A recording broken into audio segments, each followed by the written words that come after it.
Hey everybody, welcome on into the Delmarva Sports Insider, the only live and local show dedicated to giving you all local sports here on the shore. I'm Sports Director Brandon Bosser. What's up? It's yours truly, sports anchor Devin J. Martin. Welcome to another episode of DSI. Brandon, I'm glad to be here yet again to bring some highlights from this week to the screen. Yeah, we nearly didn't make it out here. Oh, there's so many games. 10:58 getting out here. I know, so many games that were running so late, but a lot of action. We have to come back from our games and edit all the videos and write all the scripts and everything. And on Friday nights during football season, it comes right down to the wire, I'll tell you what. But you know what? Tonight was probably the most fun night of football that we've seen all year. I think it was really worth it because I was on knife's edge tonight, but the games that we were able to get tonight were some of the best games that we've seen all season, especially some of the most important games that we've seen all season before we head into playoffs. Yeah, mostly in Delaware. We're in the stretch run now in Delaware for almost every team. This is their 8th game of the season. Playoffs right around the corner, and it's show me time. Yeah. And one team did show us tonight. A couple teams, actually. A couple teams. Sussex Central, I'm not going to lie, I picked against them. They were facing the undefeated Dover Senators. The heat was on for them to show us that they belong in that top tier in the 3A, and boy, did they make a statement. What a game this was. Let's get to those highlights. It was Dover hosting Central, the Golden Knights on the road. Dover was already down 7-0, but they finally get on the board thanks to a short run by John Parker. The 2-point try, though, fails, so the Golden Knights stay in front 7-6. Now, it was an interesting call right here. The refs called this a backwards pass. Very interesting. Sussex Central with a heads-up play, no whistles on the field. The refs come together and say it was a fumble recovered by Central. Dover, though, with plenty of opportunities near the red zone, they couldn't just cash in. I don't know if it was just that one play that changed the whole game for them, but at the end of the day, as you said, there was multiple plays in the red zone they couldn't cash in. And there's William Harmon, the running back, sophomore, up the middle for the touchdown. Extra point was missed. 13-6 game Central, putting Dover on upset alert. Dover's offense comes right back. John Parker with the right hook punch down the sideline. Touchdown Dover. Senators in the Thundercat. 2-point try. Nasim Cosme short. Central keeps that 1-point edge. John Wells telling his boys, go out there. One more drive. 6 minutes.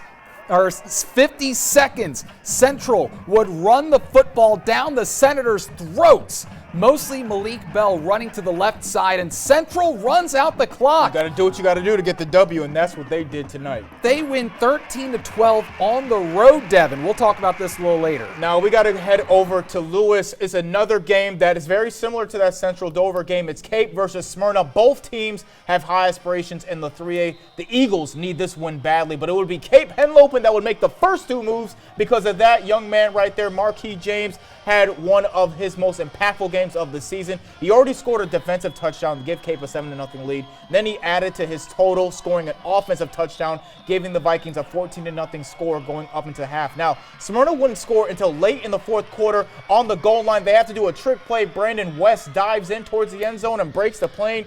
Smyrna down 14-6 with 5 minutes to go. Plenty of time, but they go for 2 and failed, and that's when Marquis James puts the game away. Eagles are done. Cape gets their statement win of the season with less than 2 minutes to go. You see him rushing that touchdown. How about that kid? Final score, 21-6. Cape Henlopen beats Smyrna. Wow, 2 impressive, shocking upsets in Delaware tonight in the 3A. You love to see it. You love to see it. I mean, any given Friday. Any given Friday. I know we both picked that Smyrna and that Dover were going to be able to win. I definitely had a lot of confidence in the Senators. My confidence in Smyrna was a little bit shaky, but they're defending 3A champs. But wow, it was just a great game from both Cape Henlopen and obviously a great game as well from Sussex Central. Yeah, so Central, they controlled the line of scrimmage a lot during this game, especially at the end of the game on that final drive, eating the clock up. You just knew that the Golden Knights were going to go to the left side with Malik Bell every single time, it felt like. Dover just didn't do anything to change it up on defense to try and stop the run to that left side, and give so much credit to the Golden Knights. Dover made quite a few mistakes tonight. Yep. Left a lot of points out there. Gave the rock up down near the end zone or down near the red zone a couple of times during that game. But Sussex Central took advantage of those mistakes, and they were able to go out there and get the win against unbeaten Dover. That was fantastic to watch. Then you were at the Cape game. Absolutely. Now, obviously, the game that you're talking about, Dover at Sussex Central, 14-13. So obviously, a lot of not that many high-powered offensive games and moves in that game. But the Dover, not the Dover game, the Cape game with Smyrna. A lot of defensive plays in this game. 21-6. They did score 3 touchdowns, but the play of the game and really honor of the game has to go to the Cape Vikings defense. They locked down Smyrna. Smyrna could not move the change in the entire first 3 quarters. And then when they did get into the red zone, they got locked up. They were in the red zone about 5 times, only gave up 1 touchdown on that Vikings defense and forcing a couple turnovers as well. And they just beat up Smyrna. I had never seen anything like it. Smyrna, obviously, a title team number 2 in our power rankings. That's obviously going to have to shift now because we've got they're five or 6 games into the season. That. Yeah, they're 6-7 games into the season. Smyrna still hasn't been able to get over the hump yet. It's so interesting what's going on with Smyrna's offense because they're having such a hard time scoring until late in the games. Yeah, this is 3 or 4 times now we've seen their offense struggling to score until late. We'll see what happens with Smyrna. Of course, they're still a great team, 2-6. They should make the playoffs. Yeah, well, they should. They should. We'll see what happens. We'll see what happens. But again, Cape looked great against Smyrna. Maybe the best they've looked all season. Now we got to go down from the 3A, Brandon, to the 2A, and we got a battle in the Henlopen, Sussex Tech and Milford. Now, Brandon, obviously Sussex Tech, they're middle of the pack, a little bit below average, but Milford is the team that has definitely come back and has changed life. Their head coach, new head coach Jed Bell, has definitely brought a new change of culture to Milford, and you see they get no time wasted on this play. Now, they do give up a touchdown from the first play of scrimmage to Sussex Tech, but this is where Milford would just take over. You see Denari Horsey with a long touchdown run, makes it 16-7. And then Chris Shorts with a 56-yard touchdown run, makes it 22-7 right out of halftime. And then later it's Horsey again, 3rd touchdown run of the night. Milford wins 42-7. Brandon, they are 6-2 on the year, more than doubled all of last year's win total already. You know what? Jed Bell goes out to Milford, and he's working his magic already with the Bucks. Love the new uniforms, love the new look offense, and the Buccaneers look like they are a force to be reckoned with out in that 2A. Right now, it's very competitive in the old Henlopen South between all of those teams trying to make the 2A. We've got 8 playoff teams, but 8 teams in the 2A. It's going to be a very competitive. All right, let's check out the final scores from a few other games going on. Woodbridge over Lake Forest, 17-14. So Woodbridge continues to rack up the W's. Polytech, 22-21. They survive Seaford. 1A is also extremely interesting because how about this? First State Military Academy, 27-7 winners over Brandywine. I know that is shocking. If you've been on our website for our picks, we definitely had Brandywine winning that game, but a 20-point win for First State, that's an impressive win for them. Indian River 42-7 over St. Andrews. Conrad takes it 30-26 over Early College. So some other things going on in the Henlopen. We've seen I don't know who is the favorites in the 1A at this point. I mean, we've seen all of these teams beating up on each other. At first, I know I was one of the ones really talking about Indian River, and they had a little bit of a stumble for the past couple weeks, but they got a good win today. And obviously, the 1A is it's wide open, and it may be someone from from outside the Henlopen as well. Now that Laurel has left and moved to the 2A, and obviously in the 2A, I think the biggest story, you just touched on it a little bit, Milford. I mean, Milford, they were struggling last season, Brandon. Now 6-2 on the season, and they're we've seen a lot of great turnarounds in the 2A. We've seen Delmar, Woodbridge, and now Milford. Yes. A lot of great stories up there in the 2A. Going to be very competitive because, like I said, 18 teams in that 2A. Only 8 are going to make it to the playoffs. That means more than half of those teams are going to miss out. You've got maybe 2, maybe 3 teams from the Henlopen South going to make it into the playoffs. We're going to see who's able to make it in. I know. Because somebody that's a really good team is going to miss out. Yes, Milford. Hopefully, in my opinion, it's got to be Milford, Woodbridge, and maybe Laurel or it's got to be played on the field. Yeah, we'll see. All right, now let's take a trip from the Henlopen over to the Bayside. Tonight was the end of the regular season. How about that? And we're going to start all the way up in Centerville, Queen Anne's and Kent Island. And the Bucks already out to an early 7-0 lead in the first quarter when we pick things up. Lions trying to respond. John Connolly with the carry, met by Tucker Claxton. Get down on the turf. Big hit from Tucker. And Kent Island, no plans of slowing down here. Bucks in the red zone.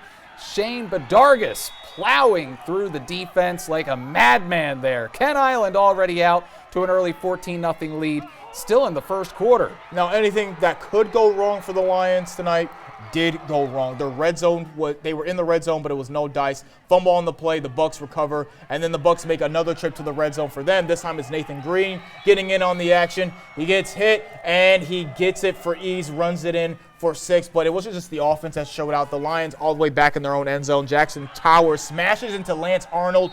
Ball comes loose. Doesn't matter. Safety.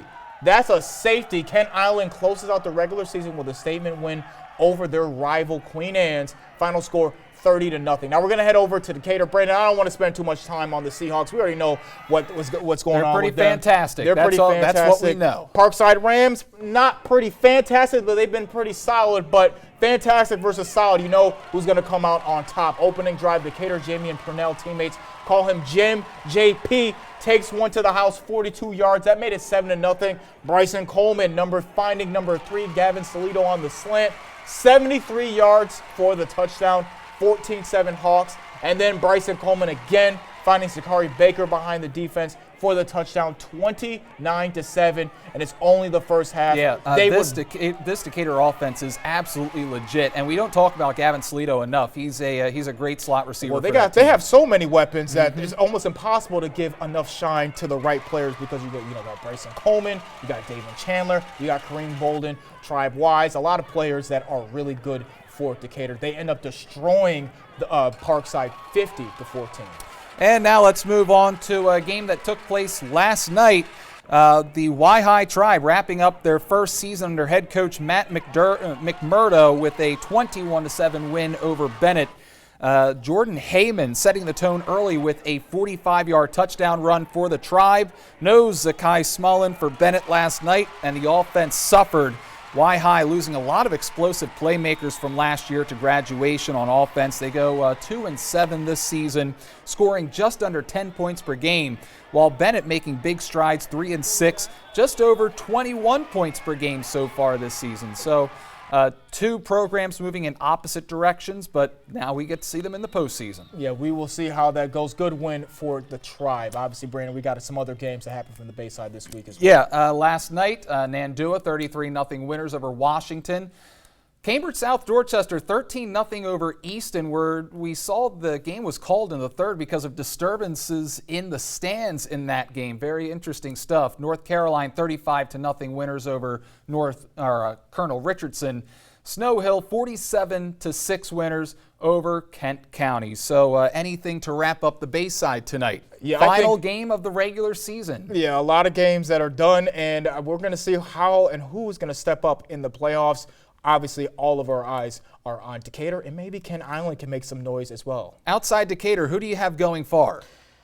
Kent Island. I'd have to say it's Kent Island. And, Colonel Richardson, let's see what Colonel Richardson could do in the 1A. They're looking just as solid as they did last year in the 1A. So it's either Kent Island and Colonel, but obviously from Delmarva on the Eastern Shore, it's got to be Decatur. Let's see if they can make it to the state championship game Let's this year. not sleep on Cambridge South Dorchester. I feel like they have a chance to go all the way to maybe the Elite Eight, maybe the Final Four. I'm a big believer in what the Vikings are doing. All right, we're calling our first timeout. When we return, can the Smyrna Eagles capture that Henlopen field hockey title tomorrow afternoon and go a perfect 2-for-2 against mighty Delmar?